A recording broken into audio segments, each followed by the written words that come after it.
సీతాదేవి భూమి నుంచి పుట్టిందంటారు. ఏ రకంగా అయితే సీతాదేవిని భిక్షాటన పేరుతో రావణుడు వచ్చి ఎత్తుకుపోయాడో, మీ భూముల్ని కంప్యూటరీకరిస్తామన్న మిషతో ఈ రావణులు వచ్చి మన సీతాదేవిని ఇలాంటి మన భూముల్ని తీసుకెళ్లి 22A అనే లంకలో కూర్చోబెట్టారు. ఈ రోజున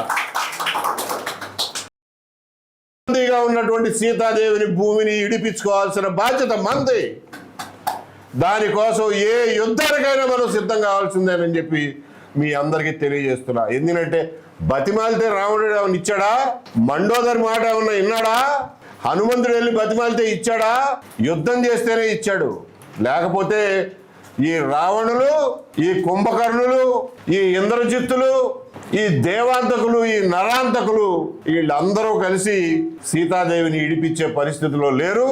రావణుడికి 10 తలకాయలు ఉన్నట్టే ఈ రోజున మన భూమిని ఎత్తుకుపోయిన వాళ్ళకి ఒకళ్ళ ఎంఆర్ఓ పేరు మీద, ఆర్డీఓ పేరు మీద, విఆర్ఓ పేరు మీద, బ్రోకర్ల పేరు మీద, ఎమ్మెల్యేల పేరు మీద, జాయింట్ కలెక్టర్ల పేరు మీద, కలెక్టర్ పేరు మీద, సీసీఎల్ఏ పేరు మీద ఇన్ని తలకాయలు ఉన్నాయి. ఒక తలకాయకి అన్నం పెట్టినా మిగిలిన 9 తలకాయలు మా సంగతి ఏంటంటున్నాయి. కాబట్టి ఈ 10 తలకాయల రావణుడిని పడగొట్టాలంటే, మన సీతాదేవిని మనం రక్షించుకోవాలంటే బాణం వేయాల్సిందే, యుద్ధం చేయాల్సిందే. శ్రీరాముడు 2 చేతులతోనూ బాణాలు వేశాడు. మనకు ఆ అవసరం కూడా లేదు. మనకి రావణుడిని పడగొట్టడానికి 1 వేలు చాలు బటన్ నొక్కటానికి. కాబట్టి ఖబర్దార్ అని చెప్తున్నాం. మర్యాదగా మాకెవరికి తెలియకుండా, నోటీస్ ఇవ్వకుండా సీతాదేవి తల్లి లాంటి మా భూముల్ని ఎత్తుకుపోయి శ్రీలంకలో 22Aలో దాచిపెట్టావో దాన్ని బేషరతుగా తిరిగి మాకు అప్పచెప్పండి. అందులో మీకు ఏమన్నా క్లెయిమ్ ఉంటే, ప్రభుత్వ భూమి ఉంటే మాకు నోటీస్ ఇచ్చి మాట్లాడండి. అంతే తప్ప ఆడి దగ్గరికి వెళ్ళు, ఈడి దగ్గరికి వెళ్ళు, రావణుడి మా తమ్ముడు ఉన్నాడు ఆడితో మాట్లాడు, ఆడు 6 నెలలు కుంభకర్ణుడు, 6 నెలలు నిద్రపోతాడు, 6 నెలలు తింటాడు. అంటే 6 నెలలు పదవిలో ఉంటాడు, 6 నెలలు అపోజిషన్లో ఉంటాడు. ఎవరిని అడగాలి మనం పోయి? అందరూ ఒకటైపోయారు ఇందులో. ఈ రోజున చంద్రబాబు నాయుడు గారు నిన్నే అంటున్నారు, బాపట్లని 22A విముక్త జిల్లాగా చేయడానికి కలెక్టర్ గారు ఒప్పుకున్నారు అంట. ఈయన ఒప్పుకోలా, కలెక్టర్ గారు ఒప్పుకున్నారంట. కలెక్టర్ గారు ఖచ్చితంగా చేస్తారు, అభినందిస్తున్నా. కలెక్టర్ గారు చేసిన తర్వాత నేను వచ్చి పట్టాలు పంపిణీ చేస్తా. పని చేయాల్సింది కలెక్టరు, పంపిణీ చేసేది నువ్వా? నిజంగానే ఒక సవాల్ విసురుతున్నావు ఈ రోజున. బాపట్ల జిల్లాలో 5 వారాలు, మీరు చెప్పిన 5 వారాల్లో కనుక కలెక్టరు 22A విముక్తి జిల్లాగా ఆ జిల్లాని చెయ్యలేని పక్షంలో కలెక్టర్ని అక్కడి నుంచి ట్రాన్స్ఫర్ చేయండి. ఇదే సవాల్ని స్వీకరించి 22Aలో పెట్టిన నోటీసు లేకుండా 22Aలో పెట్టిన ప్రతి ఎకరం, ప్రతి సెంటు భూమిని రోల్ బ్యాక్ చేయండి. ఆ ఛాలెంజ్ తీసుకునే దమ్ముందా అని అడుగుతున్నాను. చంద్రబాబు నాయుడు గారిని ఈ ఛాలెంజ్ తీసుకోమనండి. ఆయనే చెప్పారు కదా, ప్రతి కలెక్టర్ల సమావేశంలోనూ ఇది ఒక తమాషా అయిపోయింది. వచ్చే కలెక్టర్ల సమావేశానికల్లా 22A మిగలటానికి ఏం లేదు అంటారు. ఎందుకు చేస్తారండి? ఎందుకు చేస్తారో మీకు తెలీదా? ఎందుకు చేయరో మీకు తెలీదా? ఏం చేస్తే చేస్తారో మీకు తెలీదా? ఇన్ని రోజుల నుంచి మీరు ప్రభుత్వాన్ని నడుపుతున్నారు. కింద ఎంఆర్ఓల కాడినుంచి, ఆర్డీఓల కాడినుంచి, ఎమ్మెల్యేల కాడినుంచి, బ్రోకర్ల కాడినుంచి ఉన్న విషవలయం మీకు తెలీదా? కాబట్టి ఈ రోజున రైతుల్ని బయట పడేయాలంటే ఒక్కటే మార్గం, roll back 22A, roll back 22A, roll back 22A. లేకపోతే ప్రజాగ్రహాన్ని, ప్రజా యుద్ధాన్ని, ఇంకొక రామరావణ యుద్ధాన్ని చూడటానికి సిద్ధపడండి. రైతు భూమి రైతుదే, వ్యవసాయం చేసుకునే హక్కు వాడిదే, వంశపారంపర్యంగా తన కొడుకులకి, కూతుళ్ళకి ఎవరికి ఇచ్చుకుంటాడో వాడిదే, అమ్ముకునే హక్కు వాడిదే, తాకట్టు పెట్టుకునే హక్కు వాడిదే. కాకపోతే శిస్తు కట్టండి, సంవత్సరానికి ఇంత శిస్తు కట్టండి అని చెప్పి అందరి దగ్గర శిస్తు కట్టించుకునేవాళ్ళు. ఆ శిస్తు కట్టడం కోసం, ఎవరి దగ్గర ఎంత శిస్తు వసూలు చేయటం తెలియటం కోసం ఇదిగో ఈ చెక్క 4 అంకణాలు అంటారో, 4 ఎకరాలు అంటారో, రకరకాల విస్తీర్ణం యూనిట్లలో ఫలానా రైతుది అని చెప్పి అప్పుడు వచ్చి రాని కాగితాలు లేవు, ప్రింటింగ్ లేదు. ఆ రోజుల్లో చెక్క ముక్కల మీద రాసేవాళ్ళు, ఏం రాసేవాళ్ళు, లేకపోతే గ్రామంలో అందరూ ఇది పుల్లయ్యదేనవా, మేము ఎవరు కాదంటలేదు అని చెప్పి అందరూ ఒప్పుకున్న పరిస్థితుల్లో రైతుల హక్కులు పరిరక్షించబడినాయి. ముస్లిం దండయాత్రల తర్వాత కూడా, ఇంగ్లీష్ వాళ్ళు వచ్చిన తర్వాత వాళ్ళేమి ఈ దేశంలో ఉన్న భూమి మొత్తం మాదే, దీని మీద సర్వ హక్కులు మావే, టైటిల్ మాదే, పట్టా మాదే అని ఎప్పుడు అనలా.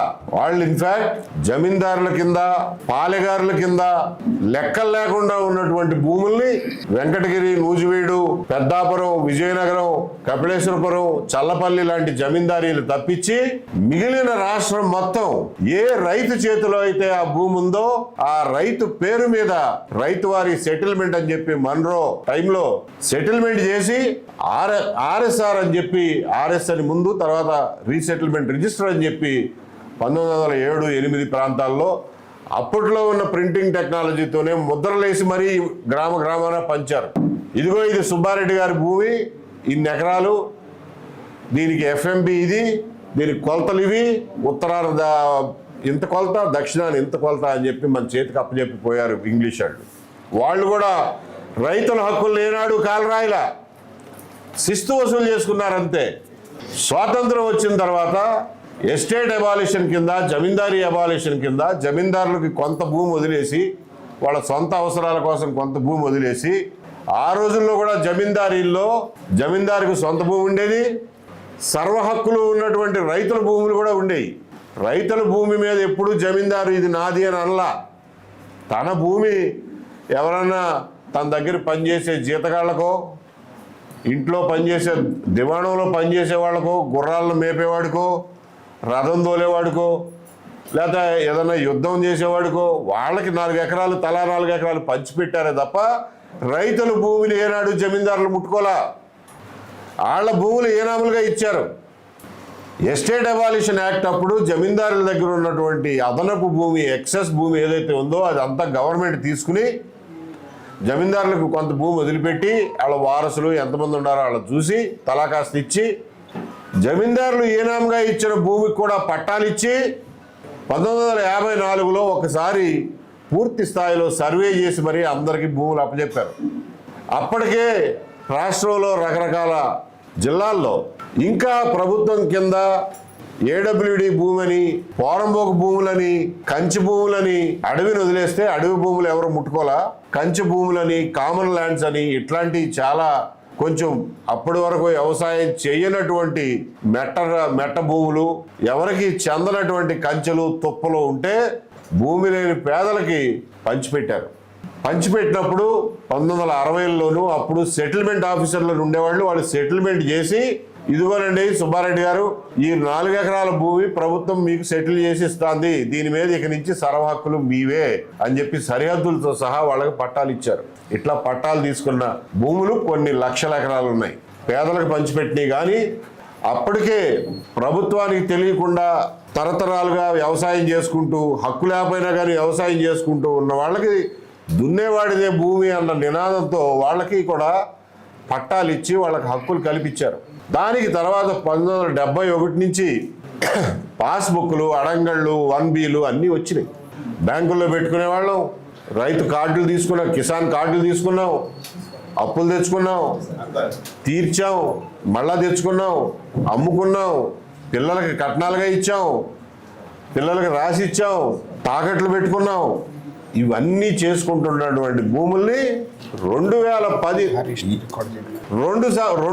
సంవత్సరాల్లో ఏ పాలకులు, ఏ ప్రభుత్వం ముట్టుకోనటువంటి నా ఆస్తి హక్కుని 2000 సంవత్సరం, ముఖ్యంగా 2010 సంవత్సరం నుంచి ఈ ప్రభుత్వాలు చెరబట్టడం మొదలెట్టినాయి.